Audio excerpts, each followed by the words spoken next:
السلام عليكم الله وبركاته. حبايب قلبي اللي وحشني وحشني وحشني كتير والله. حبايب قلبي، كل سنة وانتم طيبين يا حبايبي ويا رب يعودها عليكم الأيام بخير يا رب. بداية كده يا حبايب قلبي اللي مش عارفني، أنا لمسة وست بيت شاطرة. أنا والله العظيم وحشتوني كتير جدا. بس أنا الحمد لله يعني كنت مريت بشوية تعب كده، بس الحمد لله ما قدرتش أسجل لكم من زمان يعني. بس والله العظيم وحشتوني وحشتوني وحشتوني. بداية كده نصلي على النبي، اللهم صل على سيدنا محمد وعلى آله وصحبه وسلم تسليما كثيرا. النهارده بقى يوم مش طبيعي بجد والله. من زمان قوي من زمان قوي ما جاتش الشتويه الجامده اللي انتوا شايفينها دي بجد يعني. ده رعد وبرق وشتاء وهواء وبرد. يا نهار ابيض نهار ابيض على النهارده. والله العظيم احنا النهارده احنا قاعدين في بيوتنا حاسين ان السما هتقع علينا، يا اما البيوت هتقع يا اما والله العظيم بجد الله المستعان. بجد يا بنات او يا ستات البيوت، خلي بالكم من اولادكم، وانتوا برضو ما تحاولوش تطلعوا بره والولاد ما يطلعوش بره، عشان برضو العواميد بتاع الكهرباء ربنا يسترها يا رب. وربنا يسلم كل كل الاطفال وكل الناس بصراحه يعني. ربنا يعدها بس على خير اليومين بتوع الشتاء دول والجو ده. المهم يا بنات والله بجد يعني اللهم المستعان. هي بتبقى ايام خير والله والشتاء خير وكل حاجه، وما الدنيا ما تشتيش نقول هو ربنا غضبان علينا ولا ايه.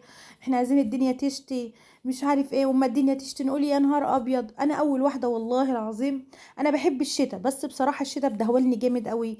ان بطلع على السطح بقى واقعد انزح الميه ويرجع الميه تاني بتنزل لي على السلم بتاعي بتدهوني بصراحه.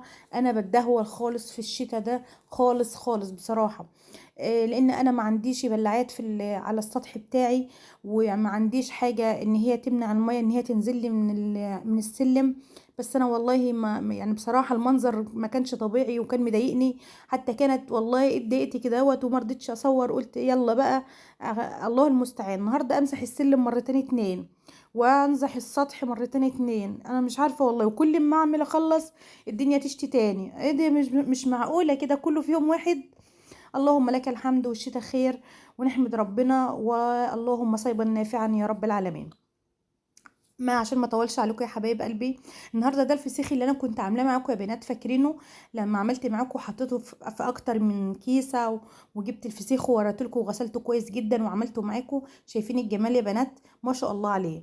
ما شاء الله عليه، ريحه وطعم ولون. ايه الجمال ده؟ لا بجد ايه الجمال ده؟ والله العظيم انا مش عايزه اقول لك، انا من ساعه ما الولاد عارفين اصلا ان انا عندي فسيخ ومخلله فسيخ الال كل يوم يزنوا عليا. هو المفروض اصلا النهارده بالنسبه له 12 يوم. انتوا متخيلين ان 12 يوم ويطلع بالجمال ده والحلاوه دي؟ انا مش مصدقه والله. يعني كمان في البرد، يعني انا كمان لو حتى كنت سبته اليوم ال15 زي ما احنا متفقين ان احنا نقعده اسبوعين او 20 يوم، تخيلي بقى على الجمال بتاعه كان هيبقى عامل ازاي. بصراحه خيال خيال، وطعمه بقى تحفه. انا جبت بقى الفسيخ طبعا طلعته ان كانت الولاد عايزه تاكل. فالمهم انا بصراحه ما رضيتش ايه احرمهم. وحاجه كمان برضو ان احنا ما قدرناش ننزل نجيب مثلا حاجات فطار من بره او كده عشان الجو والشتاء والدنيا.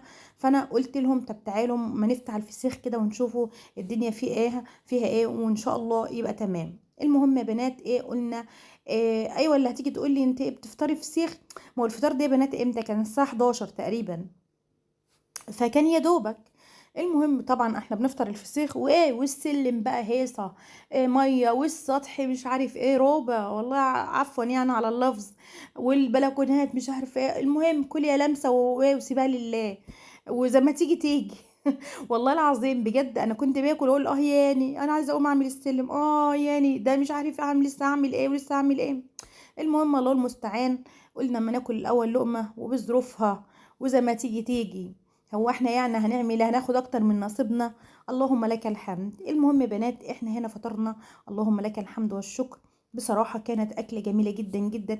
بس أنا بصراحة كان نفسي إن أنا أسيبه يستوي كمان شوية. بجد والله عارفين يا بنات لو كان استوى كمان شوية كنت هتتفرجي بقى على الفسيخ ده حكاية حكاية. أنا عملت الطريقة معاكم يا بنات، اللي عايز يدخل على الفيديو بتاع الفسيخ هيلاقيني عاملة الطريقة دي. الكلام ده كان قبل العيد. المهم يا بنات هنا قلت طبعا مغسل بقى البوتاجاز بتاعي الاول والمواعين وخلص دنيتي كده قبل ما اطلع بقى على السلم وقبل ما اطلع على السطح والكلام ده. بصراحة عارفين اللي هو كسل والواحد مش قادر والجو برد وعليكي حاجات كتير قوي يا حبيبتي عايزه تعمليها. طب انا هعمل ايه؟ الله المستعان، لازم نقوم، لازم نعمل حاجه.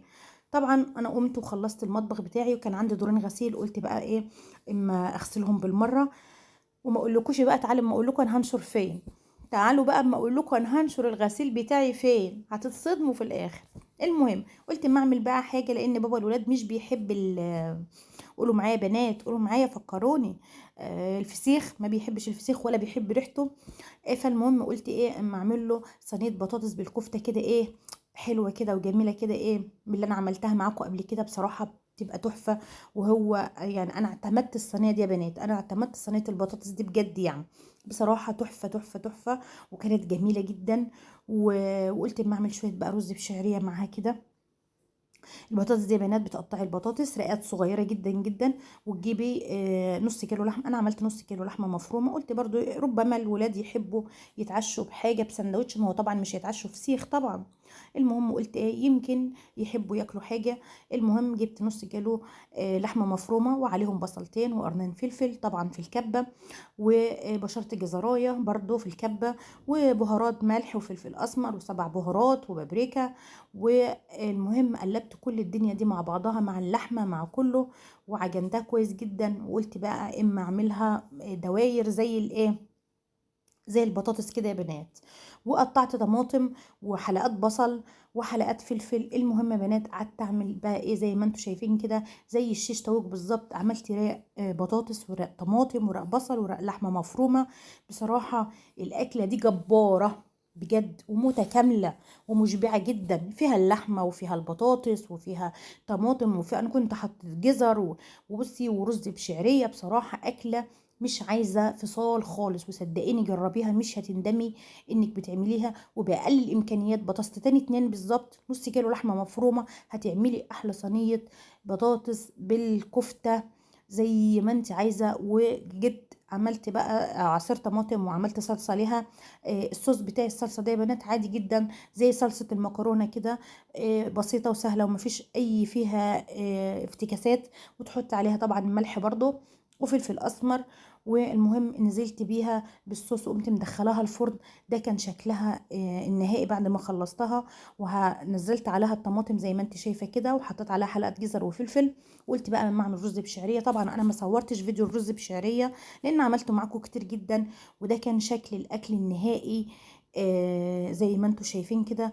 وطبعا انا جت صوره وانا بعمل السلم، ما حبيتش اعمله فيديو، بقول لكم انا نفسي اتقفلت من المنظر فما رضيتش اعمل ايه الفيديو. وطبعا انا عملت جهزت الاكل طبعا وصورته، والحمد لله اللي كان عايز ياكل كان. احنا لسه والله بجد كنت شايله الاكل، فانا قلت اما اعمل اسجل لكم بقى الاول، وبعدين تعالوا بقى اما اوريكم انا نشرت الهدوم فين.